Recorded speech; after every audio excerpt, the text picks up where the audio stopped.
Hey, hi, hiya, hello. welcome back.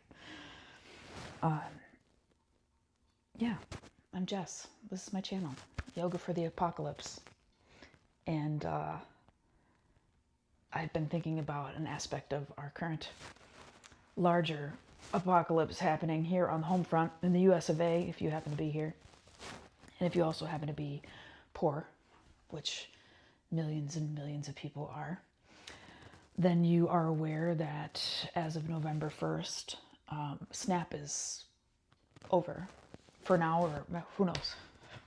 Who knows? They don't seem to intend to protect it, right? They look like they're ready to dash it, as apparently the USDA has some emergency funds that could be made available for the month of November and potentially December that they have no intention of using. Anyway, I want to talk about this today, and I think it's appropriate to, and it's very much been on my mind, and I feel that I can also relate it to yoga philosophy in terms of one of the yamas, the idea of Ahimsa, and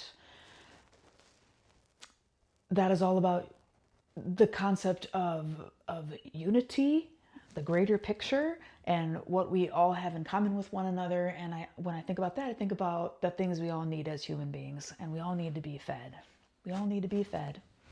So let's talk a little bit about food stamps, food share, SNAP. And because I've been noticing as I peruse online for different conversations happening on the subject, I see that there's still the same old myths prevailing in terms of who gets it, what type of person receives it, and just a litany of misinformation, it seems. And the one thing that comes up consistently is this idea of joblessness, of if you receive a SNAP benefit, if you're receiving food stamps, then you obviously don't have an income and you need to get a job. I didn't realize people still thought that, and I'm not shocked.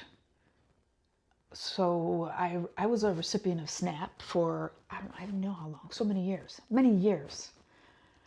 And I'm entirely shameless about it, although that's controversial. I think I think it's controversial to be shameless about it. Allow me to be clear.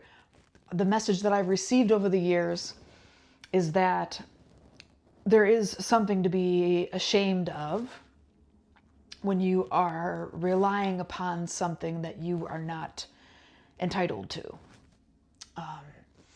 And we shame one another for it, right? Like these forums online that I'm reading, or just different threads on social media where people are accusing one another of being less than fully employed or unemployed and just needing to work harder and things of this nature. Anyway, I have no shame about it. And the reason that I have no shame about it is because my perspective around it has been, if I am taking this thing that I need, and in this case we're talking about food stamps, if I am utilizing this resource that I didn't earn, technically speaking, what is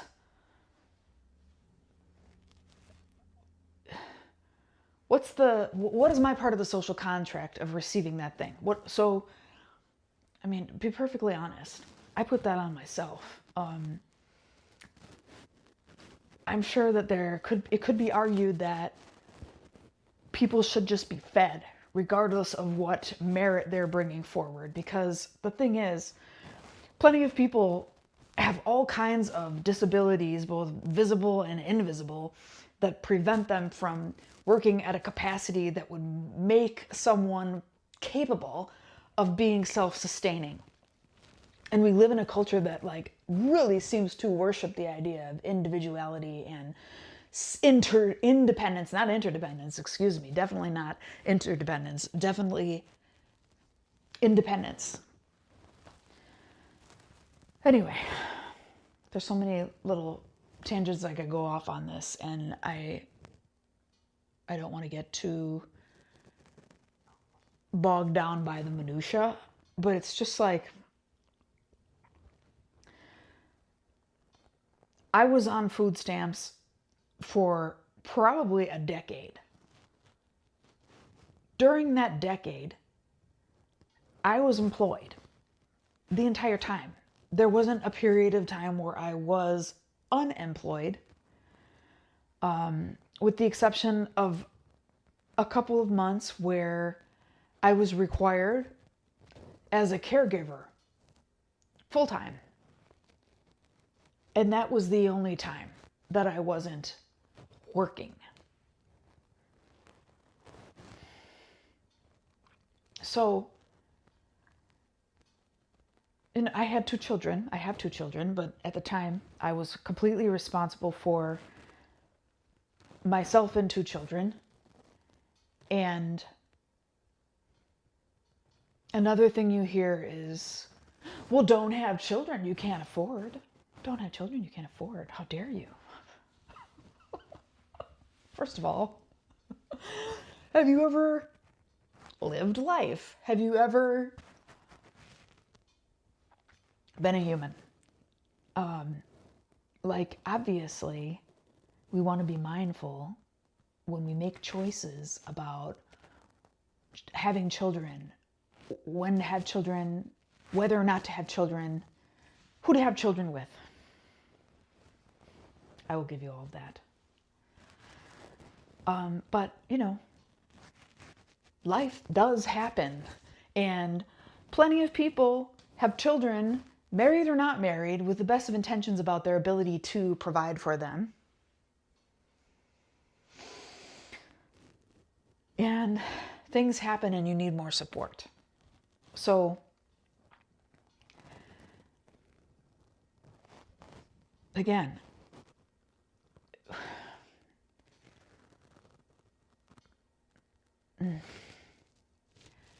I want to be able to speak really fluidly on this and not have to like stop, edit, and cut things out. But my mind is kind of flooded with thoughts right now because I do have a lot to say on the subject, and I did rely on this for a long time. And the reason I haven't felt guilty about it is because I felt that I was receiving something valuable that would allow me to provide nourishment and stability for my children and myself. And that my job, because I had these children and they were already here, regardless of what anybody thought about how they got here or the fact that there was nobody else but me taking care of them, they're here. My job was, and still is, to whatever extent that it is, to be their mother. And to me, that was like a set of actions that needed to be taken in order to ensure, to the best of my ability, that these kids are going to grow up and they're going to feel as stable as they can feel, like within themselves, like strong, a sense of self, hopefully a sense of direction, a sense of preparedness, a feeling that they knew that they were loved from the very beginning, even though they had a mother who struggled very much and a father who was largely absent as a result of his own struggles. I wanted to be sure that they felt as secure that I felt as a child. Like I feel like I was blessed and bestowed with a relatively stable childhood. And while I do feel that some of my more unique needs went unmet, not out of lack of love or concern on the part of my parents, but just they had a lot going on. They had other children, and all of us were different, right? I received a lot of stability and security and a lot of love. And I wanted to make sure that my children were also going to receive that, even though they had one less parent and significantly less financial resources. You know, And one of the things that I feel like helped me to be a more like secure adult capable of managing a lot was feeling like there was always someone there at home available when I was a child. My mom was home. She had some part-time work. And I know that she enjoyed that, and I know she enjoyed making a financial contribution, and that she was a hustler. Like, I ended up becoming, as far as like being able to make some money, but ultimately she was home, especially after school in the morning, and around meals and everything. So I was always working, but I selected jobs and I selected places of employment where there was flexibility, where it wasn't full-time hours, because my children had one parent and someone needed to be there. They weren't just going to not have someone just because culture tells you you must have a full-time job to be considered a legitimate adult. I didn't care. I dismissed the message. I thought, I'm going to do what I can to patch it together in such a way that I can be available for these children as much as I can while they're little and while they're growing and forming. So that is what I did. And as a result, I required food stamps. And it was usually the full amount on a monthly basis for however long. It was a long time. And it, the amount would go up and down depending on the period of time. If there was more need, the amount goes up. When there's less need, the amount goes down. It's more complicated than that, but that is kind of like a base understanding. But yeah, in my mind, if I was being the kind of mom that I felt like my children needed and deserved, then thank you, Uncle Sam, for the free groceries and everybody else contributing to this. I'm not going to be shamed for it. I'm going to be grateful for it. And so that was the sidebar, just to give you some context about my own history, because as I observe people responding to this, it's really bringing to mind why food stamps were so valuable and what it means to actually lose them. So I actually took some notes because I was like parsing this out. Okay, so first and foremost, some like basic things about food stamps. Millions of children rely on food stamps, like period. Millions of people do. And I believe that adults actually are entitled to food as well, or should be fed. But when we think about children, we're talking about a vulnerable group, and we're talking about a vulnerable group that also has special dietary needs because they are literally growing. They're growing. So they need to be fed, and they need access to food. Okay, so just know that when we remove this resource, we are removing access to nutrition for children, millions of children.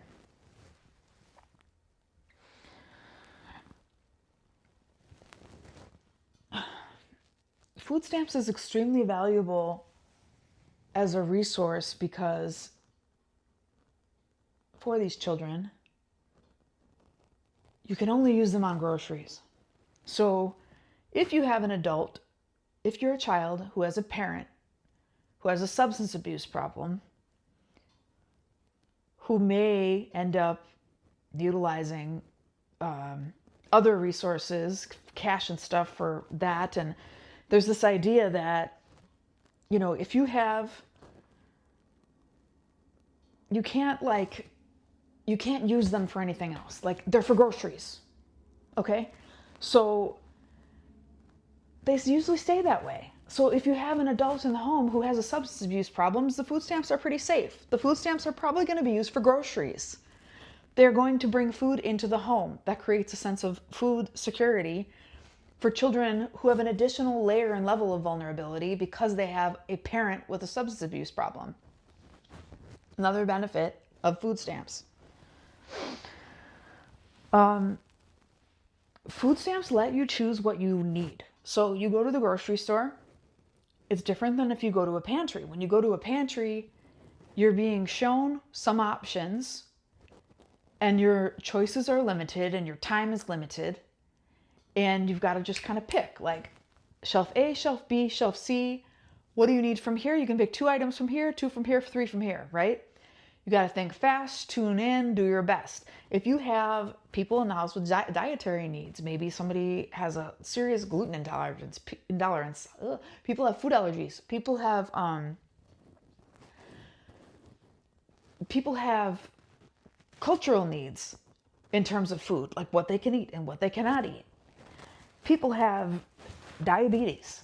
Like there's so many conditions and things related to food that would merit food important to be easily accessible to the person getting it in a way that they can get what they want and need, right? So when you have food stamps, you know that if you've got a thing where you've got to be mindful of what you eat, you can do that because you can make those choices. Awesome. Okay.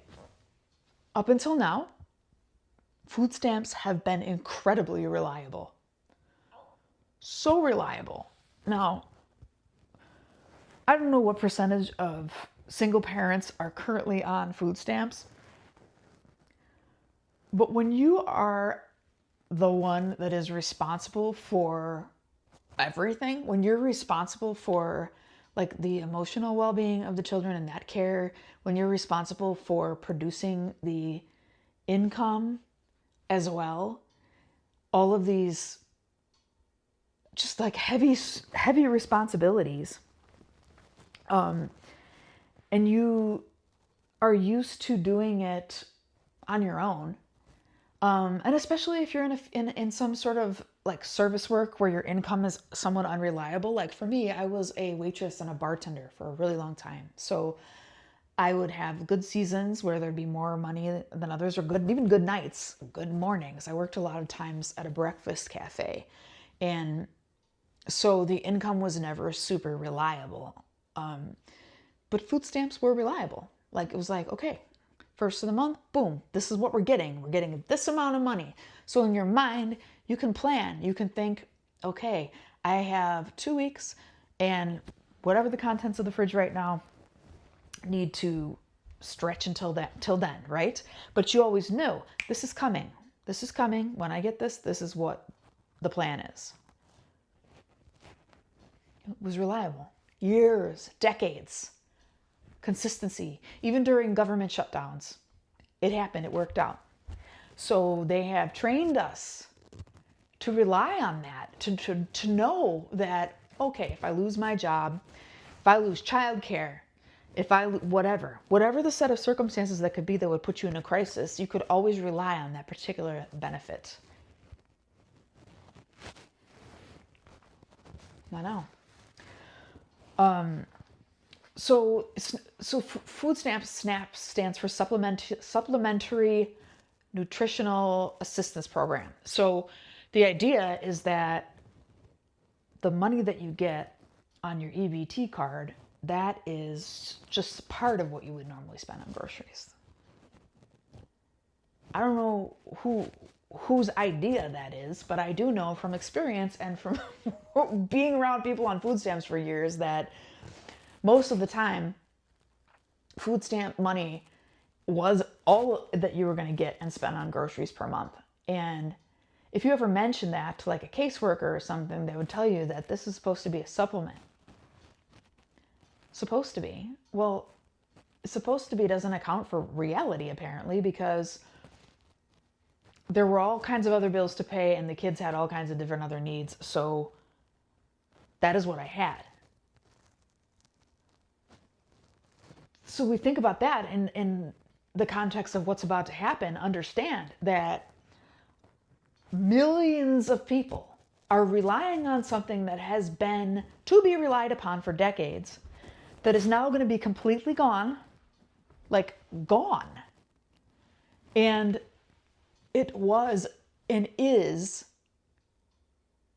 the thing that they were relying on because it has been that reliable for that long. And that is oftentimes what they had for food, budget, period. That there wasn't anything more. That there wasn't anything extra. That it wasn't ever a supplement for them to begin with. You were literally taking the food as in all of it. Okay? Like, that's what that means. Sorry, I keep looking down because I'm looking at my notes. Okay. And then a final point on some of the things that I wrote about food stamps. This one might be lesser known if you've never needed food stamps. Food stamps can help you feel normal. They can help you feel like, okay, I've got this. This problem of always needing food to sustain and help grow these children, that part's taken care of. So I only have to worry about these other parts, right? And because of the reliability, because of the easy access to food, because we're able to be flexible and make choices based on my values and needs, what I believed my kids needed nutritionally, I always had the money to buy the things we needed. And that helped me feel normal, because oftentimes when you're like working several jobs, you're going to school, got a couple kids, I was also managing my own mental health issues. That's overwhelming, and it almost always feels like you're on trial. So having food that you knew you were going to get no matter what happened, that made you feel somehow more, I don't want to say human. I didn't feel, maybe, I don't know. That's the word that's leaping in my mind right now. But it definitely made me feel like just sort of a sense like, okay, things are going to be okay. You know what I mean? Okay. So that was my list of things I wrote things about food stamps. I didn't write facts because I'm like, are these really facts? I mean, there's a lot of facts here. The sense of normalcy, though, that was really more an opinion. I addressed a little bit the myth that people on food stamps are jobless. And I didn't mention the myth about people being lazy because that's just so annoying to me. But yeah, it's like when I see criticisms like that, and I'm just like, I don't even want to argue with people who are making these types of claims that people on stamps should just get a job. They're so lazy. It's like, wow. You've obviously never suffered, and you probably haven't been outside of your little circle, because this is millions of people. These are millions of people. This is a systemic problem of, cost of living being way too high compared to the wages that are available. And there's plenty of people out here working continuously and still not making it and still being eligible for food stamps. So basically, we got people out here working who are still working, who with their jobs could not afford regular food, who are still working right now, who still cannot afford regular food, who are about to face the month of November and the holiday season without food stamps.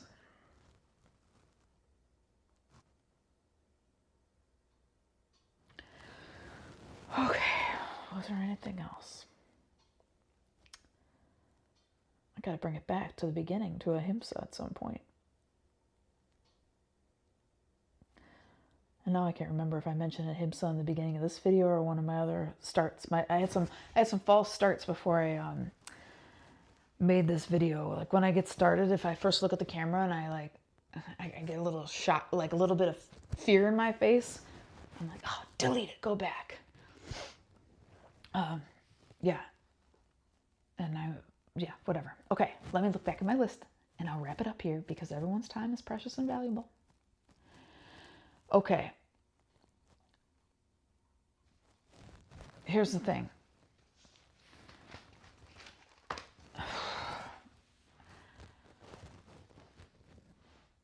I am extremely concerned about the outcome of this policy change and what this is going to mean practically for people, because I needed those. And I know that there are plenty of people in the position that I was 15 years ago, 20 years ago. And they are not going to have that option of all of the things that I mentioned to you that food stamps are good for. And so there's going to be real suffering. There's going to be a real toll from this. This is not a small thing, and the consequences could be grave, especially if this goes beyond this and next month. And I believe that the powers that be are very aware of this. I believe that they understand that this is traumatizing, essentially. I am now supporting myself, and I don't need food stamps, and I am very grateful that I'm able to do that. But I can get in touch with my younger self that relied upon them heavily, and that really was grateful to have them so that I could provide the right nutrition and love in the form of food to my children.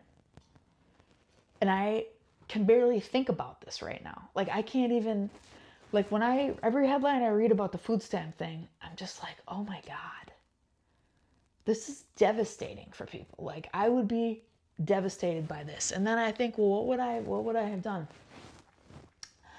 Well, people are going to have to respond. People are going to have to take action, and all kinds of actions are going to be taken.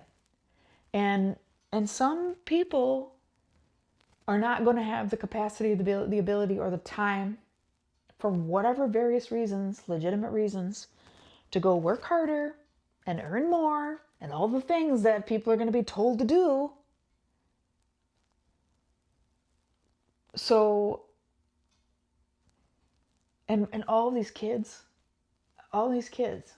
this was one thing that they could rely on, is this resource availability. And then people are going to start lining up at pantries, and pantries are already heavily taxed. Taxed meaning utilized, overused. And pantries are a lot more difficult to access all the things that you might need. It's not going to be enough. Pantries, if anything supplementary, it was pantries. I mean, when I was on food stamps, there were months that I had to go to pantries too. So you'd get the free food, the benefits, right? And for whatever reason, it's not enough. They're saying it's supposed to be a supplement, but it's actually not even enough. And then you go to the pantry and you do your best to make choices there. Now, people are going to be doing this, and there's going to be too much. There's going to be too many people. There really are. There's probably not going to be enough volunteers to keep up. There's probably not going to be enough cash. There's probably not going to be enough donations. If you're watching this, I have no idea who might watch this, right? This channel is some mishmash right now because I'm sorting out what I want to talk about, what I'm doing, but I'm trying to bring it back to yoga. And even with this topic, I definitely can, in terms of the principles of yoga and the idea of nonviolence and unity and the awareness of our human needs, and the fact that children and babies and mothers and brothers and sisters all need food. We all need food. We all need water, right? So we have to care about these things. As people who aspire to be loving, as people who aspire to be teachers and leaders and givers, we have to care about these things. As people who practice yoga, we need to be aware of the struggles of others and understand that these policy choices that are political are going to have real impact on real people, and real children are going to go hungry in this country. And then people are going to be desperate. Okay, so depending on how long this goes on, hunger is real. Hunger is a driving force. Like, talk about like, when you are hungry, you're desperate. You are clinging to life. You're going to do what you need to do if you want to stay alive. This puts everybody in a state of instability for various reasons because of that factor. People are going to be desperate. They're going to get what they need. And, you know, I know that I was a very, and am, resourceful and capable and go get 'em kind of person. And I suppose that if I knew I was losing food stamps, I would come up with some new ways to come up with some extra money. I would add an extra pantry date to my calendar. I would look for additional community resources. I would ask for help from the people that I know that I could trust that would be non-judgmentally willing to help. I would take help even if people are judging me and telling me I'm a shit parent. I don't care. If my kids need to eat, then I would do what I had to do too. But I know that I've got a lot of energy. I've got a lot of education. I've got a lot of resources. I've got a lot of experience. I've got a lot of abilities. So all these things help to motivate me to find solutions. And all of this is well and good if you're able to, for as long as you're able to. But the thing is, people who would enact a policy that would intentionally and deliberately take food away from children, they're out for blood, okay? Like, they want everything. They are coming for everything. So, you know, this is just the beginning. And that's what really kind of freaks me out. I'm just like, wow, you know. When Donald Trump first hit the scene and all this started to get real, I just remember thinking, oh my God, all the things that we could lose if we ever, as a culture, as a country, elected this man and embraced these like anti-ideals. Like whatever is happening right now, this total lack of like moral clarity. Oh my God. You know, if you are getting ready, if you're about to lose food stamps, I am so sorry. I am so sorry. And I don't begrudge anyone for, you know, I just gave a little piece of my own history and kind of my personality and stuff, saying like, oh, what would I do? This is probably what I would do. I hope it's very clear that I understand that what I can do is different than what everybody else can do. You know, the yoga that I teach would be qualified and classified as trauma sensitive yoga. I'm aware of the fact that many people have like marked trauma or minor trauma, right? And that a slightly different approach might be useful when bringing them into a place to learn. I don't know. I've just been barely able to wrap my brain around this because I know that this is going to cause so much distress and this is going to cause malnourishment. This is going to cause all kinds of chaos and suffering. And so, yeah, if you have the resources to give, you know, if you have cash, give cash to some food pantries, because food pantries can buy things in bulk. Food pantries can make choices based on what goes quickly in pantries, like what they need more of and what they need less of and things of that nature. If you just have some extra canned goods, donate them, and that's all you got, but you can spare a couple things. If you have got some cash and you want to like sponsor a family of some sort, I don't know why I said of some sort, sponsor a family. I know that there's kind of like a social media, I don't know if they call it a challenge or like a trend or something, but essentially people are looking for a family to sponsor who has lost SNAP benefits for November, and they are going to gift them the money or take them shopping. I'm not really sure how that would work, but I think we can get creative. I think we should get creative. And I think we should recognize that we are being governed by illegitimate and hostile forces. Illegitimate and hostile forces. And that we are all much, much closer to needing food stamps than we could ever want to conceive, even if we feel like we're stable and we're good and we have been for a long time. And I believe it's our human and moral duty to be concerned about others and children, especially vulnerable communities in our society. So that's all I have. I am absolutely, profoundly rageful and saddened and in almost disbelief that this is a thing right now. And I have a lot of empathy for anyone who is facing this reality.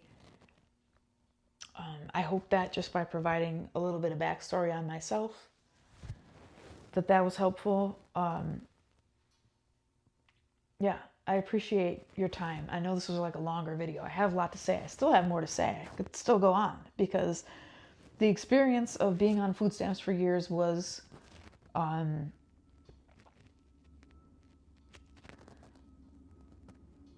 humbling in a lot of ways. And I was always grateful for it. And, you know, my shamelessness was generally not appreciated. And I don't care. Because I did raise my children the way that I felt was important, and having food stamps was a part of that. And I believe that it did benefit them. I mean, in just like infinite ways, because food is life. And I was able to feed them real food. I took the time to cook, and I took the time to be available when I could. And I fed my family for a long time with taxpayer money. And I was grateful for it. I am grateful for it now. I read a recent statistic, and I'll close off with this, that if you make $60,000 a year, your contribution to food stamps is on average $36 a year. That's it. There's your big tax dollars, $36 a year for food stamps. I'm digging the dappled light here. What do you think? And if you make $60,000 a year, your tax dollars contribute $36 for food stamps and $700 for corporate subsidies. So, who is the welfare queen now? That's what I ask you. Okay. Thanks for coming along. I'm down to talk more about food stamps. I hope that if you need them, I hope that you get them. I hope that if you're ever ashamed of having them, that you remember that people have a right to freaking eat, regardless of whether or not you have children. I was only speaking from my own individual experience. Personally, I think that food is pretty basic, and I'd like to see everybody have a meal. So, what a hippie, I know. Thank you for stopping. Thank you for listening. Yeah, please like if you liked it. It means a good deal to me. I see a lot of people view. I don't see a lot of likes. So I'm like, is it likable? Maybe not. If you don't like it, don't like it. Maybe one of these days I'll get the hint and I'll be like, okay, it's not. Yeah, comment, whatever you'd like to do. Take care. Okay, until next time.